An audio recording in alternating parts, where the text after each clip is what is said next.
Bueno, y siendo las 8:37 de la noche, ya tenemos aquí en la mesa de conducción al ministro de Comercio Exterior y Turismo, al economista Edgar Vázquez Vela. ¿Cómo está, ministro? Bienvenido. Muchas gracias por estar Buenas aquí con noches. nosotros. Es la primera vez que estoy en UCI Noticias, así que un gusto. Muy bien, muchas gracias. Y le cuento que nosotros somos un medio líder por el cual se informan especialmente la gente menor de 30 años, así que lo va a escuchar mucha gente joven de repente por primera vez, aunque estamos acorbatados. Ministro, vamos a dividir esta conversación en dos partes. La primera sobre comercio y la segunda sobre turismo, ¿no? Primero, esta apertura comercial que hemos tenido ya desde varios años atrás, ¿en qué momento está actualmente? Bueno, nuestra apertura comercial y la integración que tenemos con el mundo está en un momento cúspide. Actualmente tenemos 19 acuerdos de libre comercio que se encuentran vigentes, lo que ha permitido que el comercio exterior en los últimos años se multiplique por más de 6. El año 2018 alcanzamos un récord histórico, los 47.700 millones de dólares anuales. Eso es una cifra que significa que nunca antes el Perú había exportado tanto. Y lo más destacado es que estas exportaciones en su composición han mostrado un dinamismo muy importante de las exportaciones no tradicionales, que son las que tienen mayor valor agregado, que tienen un importante componente de generación de mano de obra y que por supuesto se materializa sobre todo en las regiones. Estas exportaciones no tradicionales superaron los 13.300 millones de dólares, lo que significó también un récord histórico, con un crecimiento muy homogéneo de la agroindustria, de la pesquería no tradicional, el sector químico. Sí, la balanza comercial ha sido, bueno, las exportaciones ha sido el vagón que ha hecho que la economía no caiga en un desastre realmente catastrófico, ¿no? También por el precio de los metales que han estado altos y, bueno, tenemos una política comercial que funciona, creo que eso es lo positivo. En competitividad, ¿cómo estamos, ministro? Ahí hay tareas pendientes. Como sabes, el gobierno ha lanzado los lineamientos para el desarrollo de una política nacional de competitividad y formalización. En el componente de comercio exterior se nos ha encargado al Ministerio de Comercio Exterior y Turismo, en mi persona, para poder liderar el esfuerzo de desarrollo del plan. Ya nosotros hemos tenido reuniones tanto con el sector público como en el privado. Tenemos algunos retos. Yo diría que el principal es lo relacionado a los elevados costos logísticos que todavía existen en el Perú. Las fallas que hay en las carreteras, los trámites, las mermas en la mala utilización y manejo de algunos de los productos, la falta de cadenas de frío, por supuesto el congestionamiento en algunos puertos, hacen que el comercio exterior en el Perú todavía sea muy caro, que los costos asociados estén por encima de promedios internacionales. Además, la poca predictibilidad que también generan algunas entidades de control sanitario, ¿no? O sea, dependiendo de en qué fiscalizador caiga algún caso, el tema pasa o el tema no pasa. Entonces yo como empresario no tengo predictibilidad, por lo tanto la inversión se cae y dice, no, mejor me voy a invertir en esto que es mejor. ¿Por qué tenemos poca predictibilidad en el Estado, ministro? Muchas veces los funcionarios públicos no generan o no manejan una unicidad de criterios, eso es cierto. Y a veces, mientras que un fiscalizador tiene un criterio y aplica ciertas reglas bajo una interpretación, otros lo hacen de otra manera. Por eso, desde el Ministerio de Comercio Exterior y Turismo, nosotros este año empezamos la implementación de lo que denominamos el proyecto Ventanilla Única de Comercio Exterior BUCE 2.0. Vamos a entrar a una reforma importante de los 270 trámites que existen en el Perú, tanto para exportar como para importar, poniéndolos en una mejor plataforma tecnológica y, por supuesto, transparentándolos, evitando al máximo la posibilidad de el manejo de subjetividades por parte de los funcionarios públicos, es decir, haciendo más objetivo el procedimiento. Si el procedimiento actualmente toma 9 pasos y podría tomar 3 según el benchmarking internacional, acortarlos y también, ¿por qué no?, eliminar los trámites que se identifiquen que no son necesarios. Ahora, usted ha sido viceministro ya en varias etapas, me está contando que estamos haciendo cosas que no se han hecho. ¿Por qué no se han hecho antes? Es un proceso. Recién sí. Ahora hay una mirada multisectorial para solucionar estas cosas, porque no solo depende de usted. Cuando le hablo de control sanitario estoy hablando de Sanipes, estoy hablando de DIGESA, estoy hablando de DIGEMIT, estoy hablando de otros sectores en los cuales usted no tiene competencia. Entonces, ¿recién hay una mirada multisectorial? Es cierto, hay muchos sectores que tienen que ver con los trámites de comercio exterior. Son más de 15 instituciones que de una u otra manera tienen que ver con los trámites. Más del 50% de los trámites asociados al comercio exterior tienen que ver con instituciones de manejo sanitario, como los que has mencionado. SENASA, SANIPES, DIGESA, DIGEMIT, son las que concentran la mayor cantidad de trámites. Y para ellas en especial tenemos la atención en particular para este año. Recuerda que el proyecto BUCE 2.0 cuenta con casi 62 millones de dólares para implementarse de aquí a 3 años en una reingeniería de esos procesos. Pero también hay que reconocer que en los actuales tiempos se han generado nuevos retos. Hemos avanzado mucho con la negociación de acuerdos de libre comercio, hemos reducido, eliminado las barreras arancelarias, pero han aparecido en el mundo una tendencia del incremento de las barreras no arancelarias, entre ellas los protocolos sanitarios.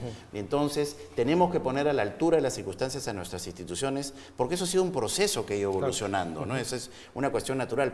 Temas sanitarios que no se veían hace 10 años ahora son un requisito sine qua non para poder ingresar, desde aspectos, por ejemplo, el nivel de plomo en los juguetes, que antes nadie pensaba que era necesario, por supuesto los temas relacionados a plagas, enfermedades, los nuevos riesgos asociados en algunas regiones a actividades ilícitas, que también están generando que estas medidas no arancelarias que dificultan el comercio nos pongan nuevos retos sobre la mesa. Tenemos que tener un accionar conjunto, por supuesto, con esas instituciones. Y desde el Ministerio de Comercio Exterior, si bien en muchos de los casos nosotros no tenemos la competencia directa, sí jugamos un rol fundamental, que es el rol de articulador, muchas veces de empuje, de presión para el cambio. Y lo estamos demostrando con el proyecto BUCE 2.0. ¿No? Lamentablemente, nuestra infraestructura, por ejemplo, logística, puertos, aeropuertos, control sanitario, no depende de usted, pero siempre lo miran a usted cuando se habla de competitividad, ¿no? Así no tenga la culpa. No, pero es una responsabilidad que hay que asumir, que para eso uno asume estos cargos, y la experiencia, como tú bien has mencionado, de viceministro me permite en estos momentos implementar directamente lo que ya hemos venido planificando. Es decir, ya no es tiempo de seguir en planificación, en estudios, sino de implementar. Y en el caso particular de los trámites, es la reingeniería de estos 270 trámites a través del proyecto BUCE 2.0. Pero en relación a los costos logísticos, ya nos hemos puesto de acuerdo con el ministro de Transportes y Comunicaciones, y este año vamos a empezar el primer piloto de reducción de los costos logísticos en uno de los corredores que ya hemos identificado y que próximamente vamos a anunciar, que son corredores que vienen de productos de sierra hacia costa, porque obviamente la problemática logística en el Perú está asociada sobre todo a sierra y selva. En costa, el nivel de las carreteras de una u otra manera está en un buen nivel, salvo por supuesto cuando existen estos, digamos, eventos climáticos que luego hay que superar, pero los problemas mayores están en sierra y selva, y sobre todo entre el segmento zona de producción centro de acopio, que son usualmente los caminos rurales, los caminos vecinales, que no están a cargo del gobierno nacional, pero que desde el Ministerio de Transportes y Comunicaciones se están poniendo recursos a disposición de los nuevos alcaldes para empezar a superar esa falencia de infraestructura. Obviamente no todo es carreteras. Hay, como tú bien mencionas, aeropuertos. La segunda pista del Jorge Chávez nos va a dar un respiro a partir de su implementación en el tema logístico. Ya hemos abierto a las rutas internacionales el aeropuerto del Cusco. Como sabes, ya hay conexión con Santiago, con Bogotá, con La Paz. Estamos incentivando, yo acabo de llegar de Panamá, que también haya rutas de Panamá. Queremos hacer lo propio con el aeropuerto de Chiclayo, que ya recibe una ruta de Panamá, pero es la única que tiene, y con el aeropuerto de que felizmente Iquitos, se renovó para este año, ¿no? Así es. Tenemos nosotros una norma en la cual no se puede invertir a 50 kilómetros de la frontera. Estuve preguntando en los países de frontera y no existe esa norma. ¿Por qué no miramos a integrarnos en proyectos binacionales y seguimos con esa norma que de repente tenía una visión de protección de la frontera que se hizo en un momento en el cual habían tensiones con el Ecuador, con Chile, con Brasil inclusive? ¿Por qué no modificamos esa norma? Es cierto. Y en realidad no es solo una norma, es la Constitución. A la Constitución, entonces, sí. Es el artículo 71 de la Constitución. Es cierto, mire, el artículo 71 de la Constitución implica que no puede existir inversión extranjera directa a 50 kilómetros de la frontera. En nuestros países vecinos también existen normas similares, pero las distancias son menores. Van entre 10, 20, 25 kilómetros de frontera. Nosotros tenemos 50. Y eso, por ejemplo, abarca en el norte toda la ciudad de Tumbes, abarca en el sur hasta toda la ciudad de Tacna. Por eso es que, por lo menos desde una visión de comercio exterior, nosotros creemos conveniente en una obviamente, decisión que tiene que ser compartida por las regiones, tiene que ser conversada, porque lo que menos se puede hacer en este tipo de casos es imponer, porque lo que vas a generar es levantamiento en Tumbes, levantamiento en Tacna. Pero hay que explicar los beneficios y las formas en las que se puede proceder para una correcta implantación de la inversión extranjera que genere mano de obra, que genere trabajo. Acá te puedo compartir un ejemplo.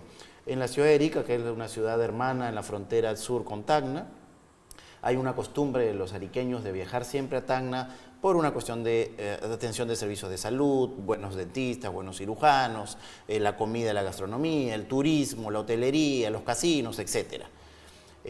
La inversión privada en Arica está construyendo un mall importante y que de todas maneras va a generar un impacto en la actividad económica en Tacna. Y los inversionistas que manejan los principales malls en Perú son principalmente extranjeros, también hay nacionales, no podrían hacer lo propio para también darle valor a la ciudad de Tacna y mantenerla a un nivel apropiado. Entonces tenemos que ponernos a pensar si esa norma sigue siendo conveniente en la actualidad, pero es una decisión que no compete al Ejecutivo, va a tener que ser conversada y además debatida y explorada en el Parlamento y en un momento apropiado en el que tanto las regiones puedan sentir la comodidad de tomar una decisión en ese sentido, porque es algo que tenemos que asumir con bastante responsabilidad para evitar, digamos, que en las regiones se vaya a tomar de una manera negativa. Claro, claro. En Tacna sí se toma un poco más nacionalista este tema, en Tumbes es diferente, hay una integración mucho más potente. Vamos al sector turismo. El turismo representa, se me corrige los números, 3.5% del PBI, genera 1.5 millones de empleos. Y una vez más tenemos un problema que es ajeno a su sector, que es la inseguridad, ¿no? Pero que afecta a su sector, afecta a sus indicadores, afecta a sus números. ¿Qué estamos haciendo para generar, todos hablamos, la gran industria del turismo, pero tenemos este gran problema de inseguridad que inclusive ahora vemos asaltos en lobbies de hoteles? Lo que tú acabas de decir es importante. El turismo es una actividad muy relevante para el Perú. Es la tercera actividad generadora de divisas. Después de, obviamente, la minería, la agricultura, viene el turismo. Es importante en ese sentido el nivel de divisas que genera para el Perú. Y además, el año 2018 también fue un año de récord para el turismo. Recibimos 4.400.000 turistas extranjeros y es importante, obviamente, por su efecto dinamizador de la economía y descentralizador. ¿Es sin venezolanos o con venezolanos ese es el número? No, ese es, con venezolanos sería más. En el caso de venezolanos, incluso de las estadísticas, hay que ver aquellos que han entrado, digamos, legalmente, los cuales no se cuentan, los que han venido y sabemos legalmente que vienen a trabajar. Hay, por supuesto, algunos que están ilegal, pero también hay algunos, digamos, que hacen un tránsito de salida hacia otros países. Pero la cifra neta es 4.400.000. Lo que sí tú has mencionado y nuevamente, cuando uno ya asume una cartera como la que en estos momentos me toca, no puede dejar de lado la responsabilidad. Claro. No puedo decir, no es responsabilidad mía y echarle, digamos, la pelota, como se dice, y tirar la pelota al resto de los ministros, sino nuestra responsabilidad es de trabajar de manera conjunta. Y te puedo compartir, por ejemplo, que el día de hoy el ministro del Interior recibió a operadores turísticos con funcionarios del Ministerio de Comercio Exterior en un esfuerzo que ya yo he venido haciendo con mi colega del Ministerio de Interior, con Carlos Morán, para coordinar el relanzamiento de los esfuerzos en materia de la seguridad turística. ¿Y qué tiene que ver con eso? Nosotros hace 5 años de manera conjunta, por ejemplo, impulsamos corredores seguros que van desde el aeropuerto hasta la zona hotelera que tenemos en Cusco, en la playa del norte. Yo les soy muy sincero, yo que tengo la oportunidad de viajar bastante, da miedo ir al aeropuerto, da miedo venir del aeropuerto. Bueno, la idea es superar rápido esa situación. Y lo que queremos hacer es relanzar esos corredores seguros. En su momento el Ministerio de Comercio, Exterior y Turismo hizo una donación importante de equipos que por supuesto por el uso, por el desgaste, la falta de mantenimiento en algunos casos se deterioran. Estamos evaluando hacer una nueva adquisición que potencia la Policía de Turismo, pero no solamente en Lima, en Cusco, en la playa del norte, en los principales lugares atractivos. Por supuesto esto también tiene que ser coordinado con las municipalidades. El día de ayer coincidí con el alcalde de Miraflores en la inauguración de un nuevo hotel en el distrito y por supuesto hay toda la predisposición de los alcaldes a poner también de su parte en la cuota que tiene que ver en la coordinación entre la Policía Nacional y los serenazgos distritales para poder hacer un patrullaje integrado, para que puedan compartirse la estrategia en relación a esta problemática. Es algo que tenemos que atacar seriamente, tanto con una mejor dotación de personal, con una estrategia en las rutas y con una dotación de la infraestructura y el equipamiento necesario para poder, digamos, mantener la condición de seguridad que todavía, por supuesto, tiene el Perú en la imagen internacional. Porque dentro del escenario latinoamericano, Perú es un destino seguro y, por supuesto, lo que tenemos que hacer es evitar que nuevos casos vayan a impactar negativamente en nuestra imagen. Ministro, para terminar, ¿cuál es el nuevo plan de accesos a Machu Picchu, que es el principal destino del Perú? Bueno, como es público, la unidad de gestión de Machu Picchu, que es una autoridad compartida que está presidida por el gobernador regional de Cusco y tiene al alcalde de Machu Picchu Pueblo, a los ministros de Comercio Exterior, Cultura y Medio Ambiente, a través de CERNAM también, entre la gestión, nos encargó hace un tiempo atrás la elaboración de un estudio respecto a posibles accesos alternativos. Ese estudio se ha hecho público, además por ley de transparencia, pero no ha podido ser presentado aún a la unidad de gestión de Machu Picchu porque sabes que tenemos nuevas autoridades, tanto regionales y locales. Así que estamos a la espera de que en el momento apropiado se dé la convocatoria a esta unidad de gestión para que podamos poner sobre la mesa este estudio, para que se pongan sobre la mesa todas las alternativas también, y si hay alguna alternativa que puede ser considerada la más viable, trabajar sobre ella. Si hay alguna necesidad de profundizar en alguna otra alternativa, seguir trabajándolo, en aras de hacer ¿qué? Encontrar el balance apropiado entre tener un patrimonio adecuadamente preservado para nuestras siguientes generaciones, pero también posibilitar el uso sostenido de este recurso importante en beneficio de los peruanos, porque finalmente es la joya de nuestro turismo, pero ese balance que tenemos que encontrar es un balance complejo, delicado, y solamente se puede hacer de manera transparente y poniendo todas las alternativas sobre la mesa para un debate al respecto, dentro, en este caso, de la unidad de gestión de Machu Picchu. Así es, bueno, le deseamos el mayor de los éxitos, señor ministro. Ha sido el ministro Edgar Vázquez Vela, ministro de Comercio Exterior y Turismo, que ha sido realmente el vagón que ha jalado a la economía peruana en este momento. Quiero hacer una pequeña pregunta al ministro. Claro. Estamos estancados, ministro, en materia económica, ya fuera de su cartera. La reconstrucción no está en los niveles que se debe estar. Esperemos que este año realmente sea el despegue, inclusive ahora con todos los huaicos ha sido peor. ¿Cuál es su evaluación en materia económica del gobierno del presidente Vizcarra?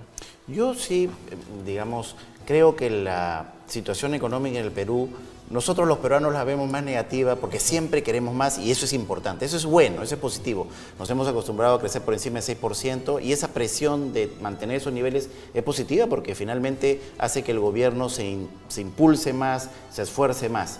Pero el nivel de 4% alcanzado está en el tope del promedio latinoamericano. Estamos entre los países de mayor crecimiento latinoamericano en el 2018. Es decir, no es que la economía peruana le haya ido mal. Sin embargo, nuevamente, siempre queremos más y eso es positivo. Es importante aquí señalar que el presidente Vizcarra, el Consejo de Ministros y por supuesto los ministros más directamente relacionados con infraestructura, estamos constantemente monitoreando, evaluando el desempeño en la ejecución de las obras de la reconstrucción. Como tú sabes, se han destinado importantes recursos tanto a los gobiernos locales, a los regionales, como al propio gobierno nacional. El nivel de ejecución, como tú has mencionado y es evidente, no es el que todos quisiéramos. Hay parte de, por supuesto, nuevas autoridades que están tomando las riendas de la administración, conociendo cómo es el tete-y-maneje administrativo y, por supuesto, hay parte también de procesos que se demoran, que son observados por los competidores y que generan retrasos en la adjudicación. Pero estoy seguro que este año va a ser el año en el que la reconstrucción va a mostrar un mejor desempeño y va a poderse materializar más en beneficio, por supuesto, de toda la población afectada del norte del Perú. Que así sea, señor ministro. Ha sido el ministro Edgar Vázquez Vela, ministro de Comercio Exterior y Turismo. Ahora sí.